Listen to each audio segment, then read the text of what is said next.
Salut, bonsoir, c'est Polo et bienvenue sur The Beginner's Guide. Ceci est un jeu narratif créé par le même bonhomme qui a fait The Stanley Parable. Alors sans plus tarder, nous allons commencer à jouer à ce jeu. Je sais pas qu'est-ce qui va nous attendre, mais on verra. Hi there. Thank you very much for playing The Beginner's Guide. My name is Davey Reedon. I wrote The Stanley Parable, and while that game tells a pretty absurd story, today I'm going to tell you about a series of events that happened between 2008 and 2011. We're going to look at the games made by a friend of mine named Coda. Now, these games mean a lot to me. I met Coda in early 2009 at a time when I was really struggling with some personal stuff, and his work pointed me in a very powerful direction. I found it to be a good reference point for the kinds of creative works that I wanted to make. So just to start you off, this is, I think, the first game he ever made. It's a level for Counter-Strike. You can walk around here, by the way. And mostly it's just Coda learning the basics of building a 3D environment. But what I like is that even though he starts from the simple aesthetic of a desert town, he then scatters these colorful abstract blobs and impossible floating crates around the level. And of course, it destroys the illusion that this actually is a desert town, and instead this level becomes a kind of calling card from its creator. It's like a reminder that this video game was constructed by a real person. And it kind of makes you wonder, what was going through his head as he was building this? This is what I like about all of Coda's games. I mean, not that they're all fascinating as games, but that they are all going to give us access to their creator. I want us to see past the games themselves. I want to get to know who this human being really is. And that's exactly what we're going to do here. So, it's 2008, Coda starts making these games, and he never releases any of them. He doesn't put them onto the internet, he just makes them and then immediately abandons them and they sit on his computer forever. And I think he really understood this image of himself as a recluse. At one point he jokingly renamed his computer's recycling bin to Important Games Folder. So, you know, this was just how he worked. He tended to crank them out one after the other without even really pausing to try to understand what he had just made, until suddenly one day he just stopped. In 2011, that was it. He made his last game and then he hasn't made another one since. And that's why I've taken this opportunity to gather all of his work together, is because I find his games powerful and interesting, and I'd like this collection to reach him, to maybe encourage him to start creating again. And if the people like you who play this also happen to find his work interesting, then I'm sure it'll just send that much stronger of a message of encouragement to Coda. So thanks for joining me on this. If you have a particular interpretation that I haven't mentioned here, or if you just need to get in touch, you can email me at daveyWreden@gmail.com. Okay, that's about it for introduction. Let's take a look at Coda's first proper game. As each game is loading, I'll show you the date that it was completed. This first one was made in November 2008. C'est un jeu vraiment bizarre, oui? Je vais essayer de le contacter plus tard. Wow! Ouh! Machine à murmure activée, évacuation immédiate. D'accord. Y a pas de son. This game is called Escape from Whisper, and it's one of the more generic games you'll see from Coda. Ok. Et on est supposé faire quoi? Je peux même pas recharger mon arme. C'est terminé, je peux plus tirer. What the fuck, Coda? T'aurais dû mettre du son. Un pout-pout ou je sais pas quoi, ce serait bien. N'importe quoi. Et s'il y a des ennemis maintenant, je suis foutu. Je suis dans le caca de chien, j'ai plus rien. It kind of looks like this game was abandoned mid-development. For instance, you have this gun, which you'd think would indicate that there are supposed to be monsters or enemies somewhere. But then clearly there are no enemies anywhere. You can't even reload the gun when you run out of bullets. But ultimately we don't really know. Maybe Coda thought that actually it was complete the way that it is. And I think that we should talk about his games for what they are, rather than for what they're not. Ok, ouais. Bonne philosophie. I love how you can see the bottom of the universe from this room.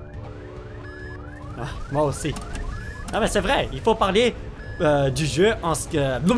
de ce qu'il est, pas de ce qu'il devrait être. J'ai vraiment mal parlé. Space station has a labyrinth on it.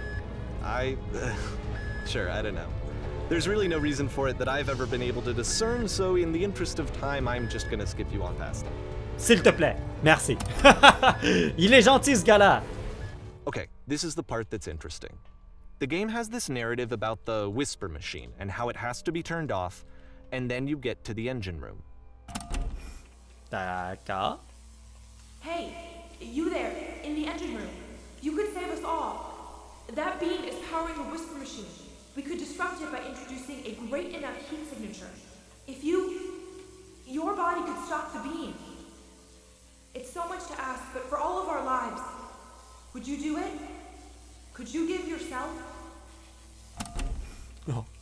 Non. Je sais que je suis chaud, mais calme tes fesses. Et merci, je suis mort. Here for a second. What you just experienced, stepping into the beam and then dying, is probably what Coda had initially intended when he was developing this level. But when he first compiles and plays it, something goes wrong. There's a bug somewhere. And this is what happens instead. Quoi? Qu'est-ce qui se passe? Ok, je vais voir qu'est-ce qui se passe. Oh, je flotte! Oh! Oh, le labyrinthe! Wow! The beam causes you to start floating. And this is an important moment for him. Because yes, this is technically a glitch, but Coda identifies something human about it. Like how small it makes you feel in the face of this larger chaotic system.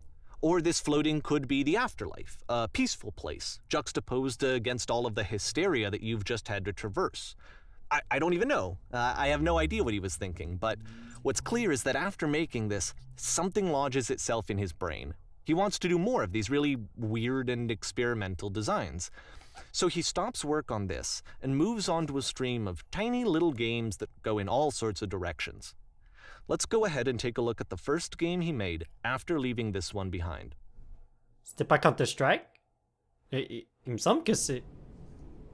Ah, le passé était derrière elle. Je peux pas bouger. Yep. Oh! In this game, you can only walk backwards. Me semble aussi. C'est quoi ça? C'est trop ridicule ce jeu. Pardon. Ah. So it's a short and relatively minimalist experiment combining motion and narrative. It is less advanced than the previous game, but actually it seems to be more focused, more complete.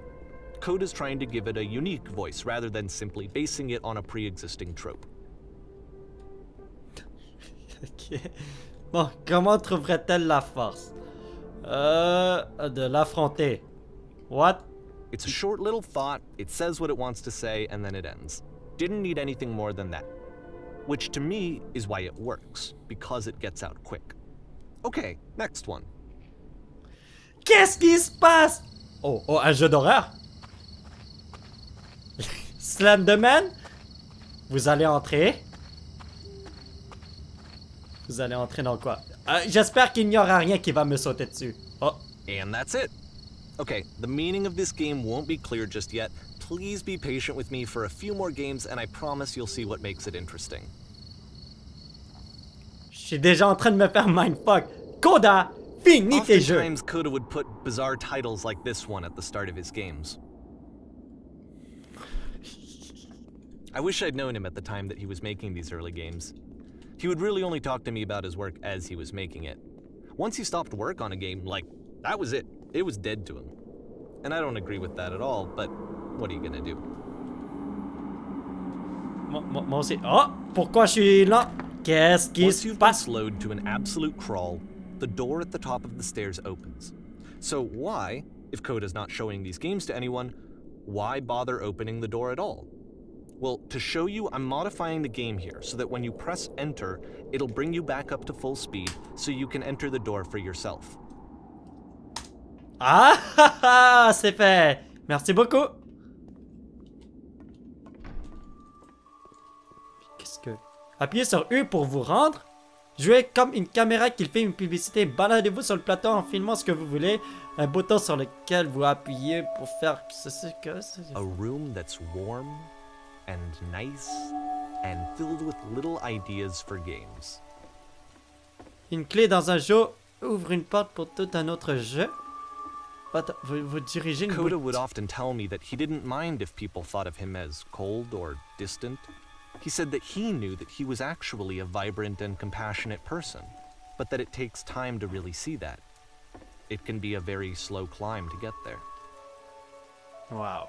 Le jeu est rempli de chaises, seule l'une d'entre elles flotte dans les airs. Ce sont des idées pour créer un jeu, wow! D'accord! Je comprends c'est quoi The Beginner's Guide maintenant. Ça t'apprend comment créer un jeu. Super cool, on va dire. Mais d'une façon interactive et super cool. Wow! D'accord, c'est ça, il faut projeter nos idées sur l'écran, c'est ça? Je vais tenter de faire ça un jour. Pour l'instant, c'est vide. Well, this is new for Coda. It's an actual puzzle. Go ahead and see if you can solve it. Ok, je ne crois pas. Il n'y a plus de levier ou quoi que ce soit. Attends, peut-être qu'il faut que je fasse... Oh! Bon, bravo. Je suis bloqué. Don't forget that solution, because we're going to see this puzzle again soon. We're gonna see it a lot. D'accord. On va le refaire encore et encore et encore. Il n'a pas beaucoup d'imagination, ce gars-là. La porte s'est fermée tout seul. So that seems to be it, right? You walk down a corridor, you solve a puzzle, you get to the end. Simple enough. Alright, now I'm going to modify the game again, so that when you press enter, it'll remove all of the walls from this room. Et là, il y aura des trucs qui vont se passer. Qui vont se passer, pardon. Wow. Ok. C'est plus complexe. How about that? There was more to it than we had any way of knowing. I actually find it funny that this game comes after the Stairs game, since they essentially convey the opposite idea. So, in the Stairs game, a dull exterior concealed a rich interior. And then, in this level, a dull interior hides this fantastic outer world. Either way, I think that the point is the same, is that most of the time you don't get to know what you're missing, or even that you're missing anything. That's not your role as a player. So if your role here is not to understand, then what is it? De jouer, de s'amuser, n'est-ce pas? Wow! Ben c'est vrai ce qu'il dit. Quand on joue à un jeu vidéo, on manque souvent des trucs parce qu'on rush, on fait n'importe quoi. Vous allez sortir. So, this, combined with the entering game from earlier, tells us that Coda believes his games are connected somehow. It could even be that the Stairs game and the puzzle game are literally connected in between this and the entering game. There's a bigger picture that all of his games are meant to play a role in, some larger meaning that we won't be able to grasp until we've seen all of them. And once we have, we can step back and start to understand what exactly that bigger picture is. Je comprends pas c'est quoi le but de ce jeu. C'est juste une aventure narrative, je sais, mais... Quel est le message là-dedans? C'est dur de créer un jeu? En tant que joueur, on doit tout explorer? Video game development for a second. Every video game runs on what's called an engine, which determines what the game can and cannot do. So in other words, the engine is a set of tools for game development. Ok, ouais, je le savais. To make all of these games, Coda is using an engine called Source. Like all engines, Source has certain things that it does well, and it has certain things that it does poorly. One of the things that it does very well is boxy linear corridors. That's why so many of Coda's games are set in these large, flat, empty rooms, is just because he's working with what the engine does well. Ok. Merci de m'avoir fait connaître quelque chose. The tools available to the creator shape what kinds of creative work they're going to end up making. You might consider paying attention to the architecture in Coda's games, to notice how they seem to stem from an engine that's very good at producing linear, boxy corridors. Ouais. Je me demande si je peux mourir. Oh! Ah, j'aurais pu juste tomber direct, hein? Je peux plus bouger. Ah, il y a un mur invisible. D'accord, je l'avais pas vu. Whoopsie daisy. Et ça continue, ça continue, ça continue. Je peux pas aller chercher le truc. C'est bon.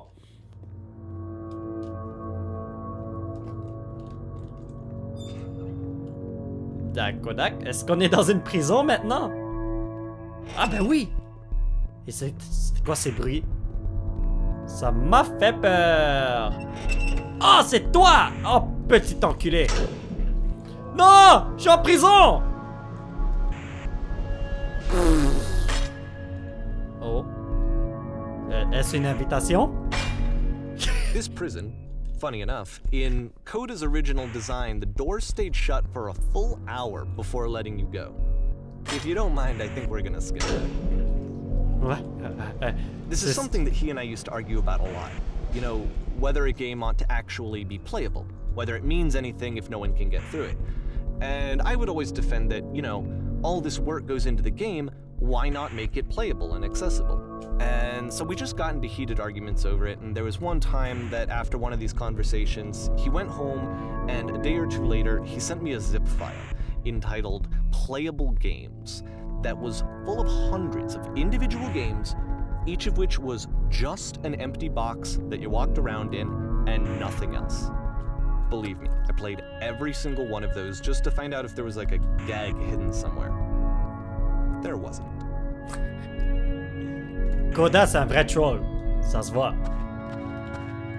Je me demande si c'est une histoire réelle. It's the puzzle again, with the exact same solution as the last time. D'accord. Et voilà. There's still no clear indication of what makes this puzzle so special that Coda is going to return to it over and over. But I promise I'll share with you my interpretation very shortly. Honnêtement, est-ce une histoire vraie? Je voudrais bien le savoir. Parce que c'est un petit peu drôle. Oh! Écoutez, parlez, écoutez. Here, Coda begins using a kind of dialogue system that he fashioned out of the engine's chat capabilities. Use the 1, 2, 3 buttons on your keyboard to respond. Ok. On va essayer de faire des quoi là? C'est le monde du dessus, vous en venez? Ok, maintenant c'est important. Avez-vous dû résoudre une énigme avec 2 portes et des leviers? Oui, je l'ai fait. C'est tout bonnement la dernière chose que j'ai faite avant de venir ici. Non, je ne me souviens pas avoir dû résoudre une énigme. Je préférais ne pas en parler. Après tout, on ne se connaît pas. On va choisir numéro 3. Quoi? Mais vous ne comprenez pas? Nous sommes enfermés ici. Cette énigme est notre unique moyen d'évasion. Nous devons le résoudre. La résoudre, pardon. Vous croyez devoir la résoudre, mais croyez-moi, vous n'avez pas intérêt. Je vais vous la décrire. Laissez-moi vous dire tout ce qu'il y a là-haut. Très bien, je vais vous dire comment la résoudre. On va les laisser crever ici. Ah, ok. Mais si, moi je veux. On veut tout. Il faut qu'on aille là-bas. Vous comprenez, c'est la chose la plus importante au monde. Nous devons nous échapper de cette prison. Il doit y avoir une fin, je vous jure. Il n'y a rien que je désire plus. Ok. Bye bye. Vous allez être coincé ici pour la vie. Arrêtez. Vous n'allez pas me suivre. Et la porte s'est fermée tout seul sans que je le sache. Et... Bonjour, comment êtes-vous venu ici? Avez-vous dû résoudre une énigme? Oui, voulez-vous savoir comment la résoudre? Non, je suis ici depuis toujours. 2. Je vous conseille d'étudier cette énigme un jour. Il ne s'agit pas de la résoudre, mais vous pouvez aussi asseoir dans l'espace sombre du milieu. Que se passe-t-il si je la résous? Pourquoi devrais-je m'asseoir dans l'espace sombre? Qui êtes-vous? Qui êtes-vous? Allez donc passer un moment dans cette obscurité. Vous n'aimerez peut-être pas trop ça au début, mais ça finira par vous plaire un jour. Ils n'ont même pas répondu à ma question. Qui êtes-vous? Blablabla.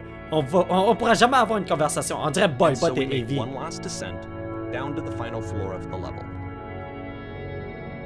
Ok, c'est bon. Je comprends vraiment pas qu'est-ce qui se passe. Wow. Et il n'y a pas de but dans ce jeu. Il n'y a rien. C'est juste une aventure narrative. Honnêtement. It's a lamppost. Oui. Okay, I can't tell you quite why, but for some reason Coda fixates on this lamppost. It's going to appear at the end of every single one of his games from here on out. I'll tell you what I think. I think that up to this point, you know, he's been making really strange and abstract games with no clear purpose, and maybe you can only float around in that headspace for so long. Because now he wants something to hold on to. He wants a reference point. He wants the work to be leading to something. He wants a destination, which is what this lamppost is. It's a destination. We're going to see it in the work as well. His games are just going to become a lot more cohesive, a lot more fully developed, with more of a clear idea behind them. And as we go, that idea will get clearer and clearer and clearer. Ah, d'accord. Donc c'est un peu la même chose avec toi. Au début c'est abstrait, et après ça devient de plus en plus développé, et après on a un produit final. C'est ça? C'est ce que tu veux me dire? C'est comme ça qu'on crée un jeu? C'est bon, je vais aller créer mon jeu. Wouhou! Ce jeu est connecté à Internet. En marchant, vous pouvez laisser des notes. Toutes ces notes sont celles d'autres joueurs.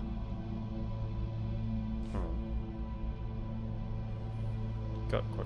Je sais pas qu'est-ce qui se passe. Mais en tout cas, les amis, on va se laisser ici pour l'instant. On va continuer ça la prochaine fois. J'espère que vous avez apprécié cette partie sur The Beginner's Guide. C'est un peu bizarre comme jeu, mais c'est intéressant. Vous ne trouvez pas? C'est intriguant. On veut voir qu'est-ce qui arrive à la fin. C'est un jeu qui dure à peu près 1h30, je pense. Alors, je pourrais le faire en 3-4 vidéos, mais on verra. Donc, j'espère que vous avez apprécié cette vidéo. Si vous voulez soutenir cette chaîne, vous pouvez partager cette vidéo sur Facebook Twitter, laisser un petit pouce bleu qui pointe vers le ciel et surtout vous abonner à cette chaîne pour qu'on puisse se retrouver dans la prochaine vidéo.